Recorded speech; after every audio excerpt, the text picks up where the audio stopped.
நாளைக்கு காலையில் 11:30 மணிக்கு பூமியிலேருந்து வானத்துக்கு ஏதோ போகுதுன்னு நியூஸ் கேள்விப்பட்டேன். எனிபடி? நோ? என்ன கேட்கல?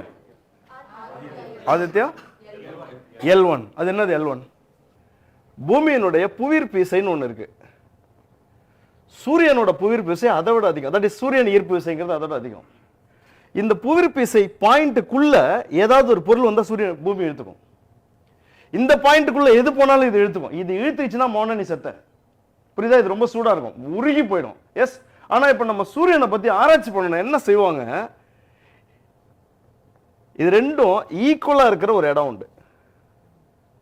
அந்த இடத்துல போய் நின்றுட்டீங்கன்னா இவரும் இழுக்க முடியாது, இவரும் இழுக்க முடியாது, யாருமே இழுக்க முடியாது. இதை முதல்ல கண்டுபிடிச்சவன் லூயி லாக்ராஞ்சியன் அப்படின்னு ஒரு ஆள்.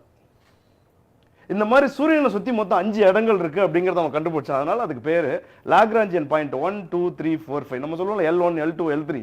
அதான் L1. இப்போ L1ல நம்ம ஆதித்யாவுக்கு இடம் கொடுத்துருக்காங்க. எல்லா உறவுகளிலும் there are L1 பாயிண்ட்ஸ் உண்டு. there are லாக்ராஞ்சியன் பாயிண்ட் உண்டு. எல்லா உறவுலையும் உண்டு. ரொம்ப கிட்ட போனீங்கன்னா என்ன ஆகும் பரமன் சுட்டுரும். உன் கணவனா இருந்தாலும் சரி, மனைவியா இருந்தாலும் சரி, யாரா இருந்தாலும் சரி, எவ்ரிபடி நீட்ஸ் a ஸ்பேஸ். ஓவரா உள்ள போனீங்கன்னா என்ன ஆகும் பரமன்? பழைய மலர்ச்சியோட வேல்யூ சொல்றேன். அதீத நெருக்கம் அலட்சியத்தை உண்டாக்கும், ஆபத்தை உண்டாக்கும். அப்ப உறவுகள்லயும் என்ன பரமன் ஆகுது? இது நடக்குது. என் கணவனாக இருந்தாலும், என் மனைவியாக இருந்தாலும், என் மகளாக இருந்தாலும் அவளுக்குன்னு ஒரு ஸ்பேஸ் கொடுத்துதான் ஆகணும். இங்க நிறைய உறவுகள்ல பிரச்சனை ஆகிறது என்ன ஆகுதுன்னா, ஓவரா க்ளோஸ். இது எதுக்கு பண்ற, இது எதுக்கு பண்ற, எதுக்கு? ஓ, நீ டைரி எழுதுற பழக்கம்லாம் இருக்கா? சூப்பரா எழுதிருக்க. இன்னொருத்தவங்க எழுதுற டைரி அதை எடுத்து வேற அதுல இப்படி எழுதிருக்க. அது இது யாரு இப்ப யாரை பத்தி இப்படி எழுதிருக்க? ரொம்ப நெருங்கி போயிட்டீங்கன்னா என்ன ஆயிடும்?